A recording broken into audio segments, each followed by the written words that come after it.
Hey, just so you know, my show is now available on Spotify and on Apple's podcasting platform. Links are in the description. If you want to subscribe and listen to my videos rather than hearing me, go over there. But without further ado, let's get into the video. It is hard to not notice over the past couple of years, during the middle of the Trump era, the magic shift from Philip DeFranco from this nonpartisan, I'm gonna give you both sides kind of guy and never actually give my opinion on anything controversial, to him moving significantly to the left. Now, in terms of motivation, it could be a number of things. It could be the fact that he was actually featured on the front page of an article describing the alt-right pipeline, and that really got under his skin. It could be that he just fundamentally didn't like Trump, didn't like where this country was going, and felt like he couldn't hold back his opinion anymore because he was getting too many right-wing people in his audience. It also could be due to financial gain. I mean, you can't not notice, if you've been watching his show recently, how many times he's able to get access to certain candidates that he was never interviewing before on the Democratic side, ever since he's dramatically pivoted to the Democratic Party and promoting exclusively Democratic Party causes. Whatever the reason, this isn't really the relevant portion of what we're going to be talking about today. What we're going to be talking about today is how being a moderate, a faux moderate, and never actually putting your name on anything controversial can actually shield you from criticisms of you being uninformed and a dumb idiot, because as Philip DeFranco has moved further and further to the left, he's quoting the most outrageous and insane numbers with confidence, and we're going to go through one of these just so we can show you how absurd DeFranco is. And by the way, I'm also going to reveal that he's just pushing communist propaganda without even knowing it, not counting the times that he quotes Cenk's nephew all the time on his show. This is a whole other incident, and I figured it's worth debunking, and putting Philip DeFranco's face in my thumbnail will make a lot of people see this debunking of this outrageous statistic. But before we get into that, this video is sponsored, so let's toss it to the sponsor and then bring it back over here and discuss on the other side. A new investigation has revealed that your Google search history can betray you in more ways than we thought. One of the techniques that law enforcement is using is a reverse keyword search, where essentially they can look at search terms, find out who searched them, and potentially use that to accuse and prosecute you of crimes. This is a giant invasion of privacy, and it doesn't appear like big tech is thinking about doing anything about it. This is one of the reasons why I turn on Virtual Shield before I start browsing. All the tips and tricks you might hear from YouTube videos don't hold the candle to what Virtual Shield does. They have a strict no-log VPN, so when law enforcement tries this same trick that they've been doing to people out there in the world, you will not be vulnerable because you have Virtual Shield. And right now, there's a great deal if you go to virtualshield.com/justice, my affiliate link, where you can get a 30-day free trial, plus on top of that, a 30-day money-back guarantee for any subscription you get post that. So if you think about it,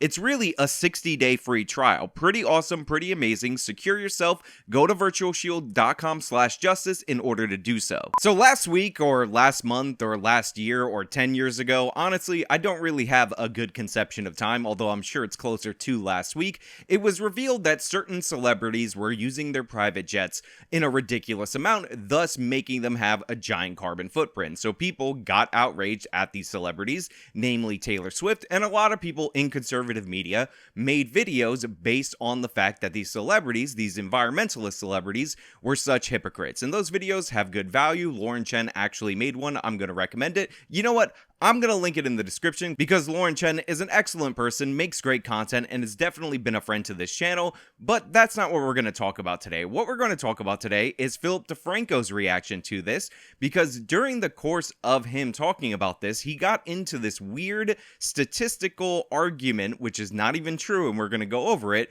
in order to defend celebrities like Taylor Swift. Without further ado, we're going to roll into the video, and you can see what I mean. Looked at which stars had the highest emissions, and Kylie Jenner wasn't even in the top 10. Instead, you had the likes of Oprah, Kim Kardashian, Jay-Z, Floyd Mayweather, but at the number 1 spot, you had Taylor Swift, with Yard saying that her jet has taken a total of 170 flights since January, which is just 43 flights short from having 1 flight per day. Because keep in mind, there have only been 213 days so far this year. The jet spending a total of nearly 23,000 minutes in the air, roughly 16 days of flight, which makes her jet's flight emissions for the year come to 8,293.54 tons, which is over 1,000 times more than the average person's total annual emissions. So first you have DeFranco going over the story as it was presented, which was talking about the conspicuous consumption of these celebrities who are typically environmentalist activists who talk about global warming all the time. A lot of them are what Kirk Wilcox calls warmongers, aka they present global warming as this apocalypse, whatever. You guys are familiar with that aspect of the story.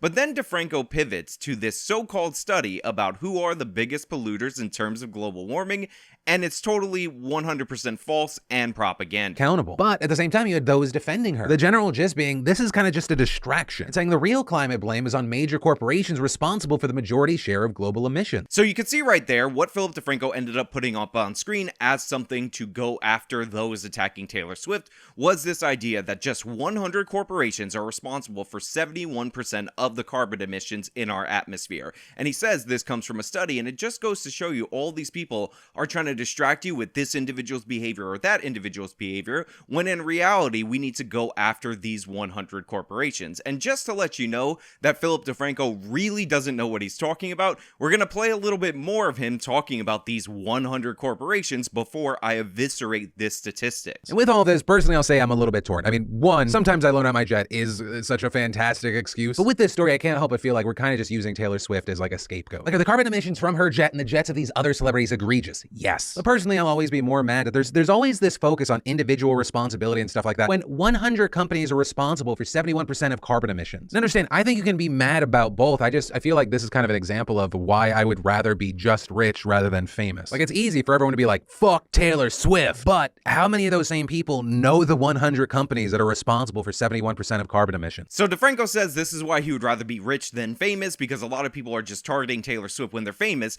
But how many of those people know the 100 corporations that are responsible for 71% of carbon emissions? 100 corporations responsible for 71% of carbon emissions. And at least he gives the caveat in the end there that this is a 2017 study, therefore it might have changed to now. However, that does not absolve him of producing the misinformation that was out there in the videos. Also, those numbers may have changed. That's from a 2017 report. Now, I want to explain quickly why this is communist propaganda or socialist propaganda, whatever you want to call it. You guys know what I mean. It's because a lot of the environmentalist movement is all about shifting responsibility to capitalism and using the climate crisis or global warming, whatever you want to call it, as a mechanism to quote-unquote dismantle capitalism. This is despite the fact that socialist regimes have terrible environmental records. This is despite the fact that China's one of the #1 carbon polluters despite being a communist regime. It's all about using this crisis as a mechanism in order to create the social and political change that these people want. That's why,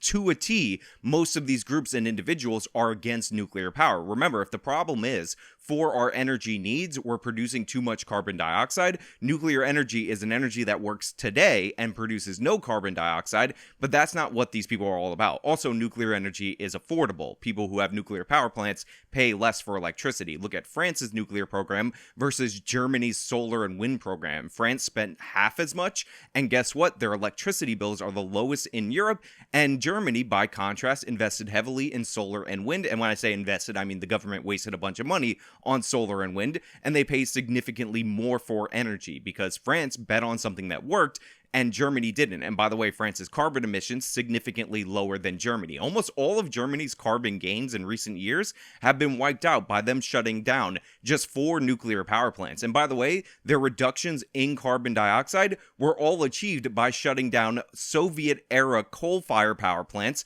from East Germany, not from anything that they did with the climate change laws or any of that nonsense. So people will say they're leading the way in climate change. It's really not the case. France is actually doing way better because they're heavily dependent on nuclear energy, which is clean and it works. But that's not the issue. The issue is this alleged 71% of carbon emissions just coming from 100 corporations. And if we only knew those 100 corporations, which Philip DeFranco totally does know. But personally, I'll always be more mad that there's always this focus on individual responsibility and stuff like that when 100 companies are responsible for 71% of carbon emissions. But how many of those same people know the 100 companies that are responsible for 71% of carbon emissions? And we were angry at them, then maybe we'd solve the problem, which of course is capitalism, whatever. whatever. So needless to say, this is totally not true. It's not even close to true. It's embarrassing. And the whole idea that we should shift responsibility away from the consumers to put it on these corporations who I guess are producing all this carbon for no reason at all, like they're not selling it to any consumers, doesn't even make any sense on its face. But it actually gets worse when you dive into the numbers, which by the way, were debunked way back when in 2017, despite the fact that I'm sure you've seen this talking point around repeatedly. So unsurprisingly, this myth, this disinformation, this misinformation, this anti-capitalist propaganda comes from social media. And in the article we're going over, it comes from posts like this one that we're going to highlight. If every person on Earth just recycled, stopped using plastic straws, and drove an electric car, 100 corporations would still produce 70% of total emissions. Now, of course, this wasn't the origin point of this myth. The Guardian reported this study improperly back in 2017, which is what DeFranco referenced. It just caught fire on social media because a lot of people want to push anti-capitalist propaganda on social media and shift blame away from individual responsibility in order to promote collective solutions, i.e. socialist solutions. But it turns out that the study was not referring to total emissions. The study was at first attributed to industrial emissions, but this 70% number does not come from industrial emissions alone. This 70% number comes from industrial emissions that come from fossil fuel production and from cement production. So already, and I mean already, we're talking about fundamentally a completely different thing than was just regurgitated stupidly by Philip DeFranco. We're talking about specifically how the top 100 fossil fuel and cement companies produce 71% of the carbon dioxide. But even that is incredibly misleading because obviously your top fossil fuel companies are going to produce fossil fuel, but in reality, what is being attributed to these companies is largely due to consumption. And the percentage due to consumption, since remember, Philip DeFranco was talking about how there's too much focus on individuals and we need to aim our ire at these large companies, these 100 companies that just by themselves are 71% responsible for destroying the planet. How many of those same people know the 100 companies that are responsible for 71% of carbon emissions? Is what matters. And it turns out the ratio of the carbon being produced in the production of fossil fuels and in the production of cement is about 12% on the industry side, 88% on the consumer side. There's always this focus on individual responsibility and stuff like that. When 100 companies are responsible for 71% of carbon emissions. So what this fundamentally means is all these collectivists who want to shift the blame to corporations and away from individuals who don't want the issue to be about consumer choices and putting your money where your mouth is, use a statistic that shows that 88% of the emissions that they're talking about are down to the consumer. They are down to the choices. And in reality, during the production of fossil fuels, which by the way, produce the energy that fuels the world, kind of an important thing that always gets overlooked when we're talking about this issue, it's only 12% on the production side, which comparatively is significantly less than what you could change as a consumer. But let's roll back to Philip DeFranco talking about if only people knew those 100 corporations, what would they do? They probably stop talking about individuals. Think about those 100 corporations. How many of those same people know the 100 companies that are responsible for 71% of carbon emissions? Now, because this has been debunked and it has been criticized, there have been attempts to replicate this study and skew the numbers in such a way that you get similar results. So we have another study that says about 60% of emissions can be attributed to those corporations or to 100 corporations. However, rolled into that 60% number is the emissions associated with agriculture. And by the way, one of the things that they left out, of course, is the distinction between the production side and, of course, the electricity consumption side, which means, again, a lot of this is down to the consumer. But the thing is, this is done intentionally to do scaremongering and to direct your ire at this vague, shadowy 100 corporations that are supposedly the author of your peril and disassociate your individual self from responsibility in your own life so that you can turn to the government for solutions that end up regulating the economy. Like I said, if you are concerned about carbon dioxide in the atmosphere and you don't want to go back to peasanthood, you want to live in a modern industrial world, we have a solution for it. It's nuclear energy, but none of these people want to push it because what they're actually concerned with is too much freedom in the economy. 100 100 companies are responsible for 71% of carbon emissions. Corporations are not these evil entities that are just trying to destroy the planet in search of this vague notion that is called profit. In reality, profits are the results of voluntary transactions that benefit both parties. When people value whatever product they're receiving more than the money that they're spending on it. So obviously, if a corporation does almost anything, it is due to the fact that they are being compelled to do so or incentivized to do so largely by consumers. Now, obviously, you can put corrupt incentives that will skew the market. The government has a lot to do with that. But fundamentally, the economy works in that companies try to serve you. So any attempt to shift responsibility for living a healthy, prosperous life and having a high standard of living away from the people who desire this and work to achieve this is absurd. And one of the reasons that they try to do this, one of the reasons that they try to misdirect from the individual is because they know that the individual is going to be impacted negatively by the changes that they're producing. And despite what people say about how they're willing to pay higher costs of gas or higher costs of this or that, or whatever, in reality, when push comes to shove, when you actually see people's revealed preference, it turns out that's not the case. It is no coincidence that when gas prices started to rise, even though most Americans would say, I'd pay a little bit more for gas in order to save the planet, Joe Biden, who was seen as responsible for the gas price rise, which by the way is a dubious notion, but we'll get into that another time in another video. The president doesn't control the gas prices with levers under the desk of the White House, although White House policy can influence gas prices. It's a complicated thing, but whatever. Point being, all these people who said that they were willing to pay higher costs for fuel all of a sudden started hating Joe Biden just because they were paying higher costs for fuel. So the idea that we would support politicians as a nation that intentionally raise the gas prices in order to fight climate change in 100 years and lower the sea level by 1/4 of an inch or whatever they're promising now is absurd. It's not enough to just look at people's stated preferences and say, oh, I'm going to go based on that. You have to look at their revealed preference, and then that will actually tell you what people are willing to put up with. And by the way, the people who are pushing this 100 companies 71% myth, they're doing so because they know for a fact that they can't get one over on the American people if they tell them that their electric bills are going to double, they're going to have to pay twice as much for gasoline, and they're the ones who are going to have to bear the brunt of supposedly solving the climate crisis. And by the way, we can never have nuclear power, but you definitely got to pay higher taxes on absolutely everything, and your standard of living needs to go down in order to save Mother Gaia, Mother Earth, whatever. But how many of those same people know the 100 companies that are responsible for 71% of carbon emissions? The people pushing this propaganda, the people twisting the statistics in this way, know for a fact that you're not into it. That's why they try to direct blame away from your lifestyle to these mythical, unnamed 100 corporations that Philip DeFranco definitely knows who they are. Just listen to him talk about how, I wonder how people would react if they knew who they were, which I definitely do. But how many of those same people know the 100 companies that are responsible for 71% of carbon emissions? Now, as far as Philip DeFranco goes, I'm not saying that he is intentionally misleading people in his audience.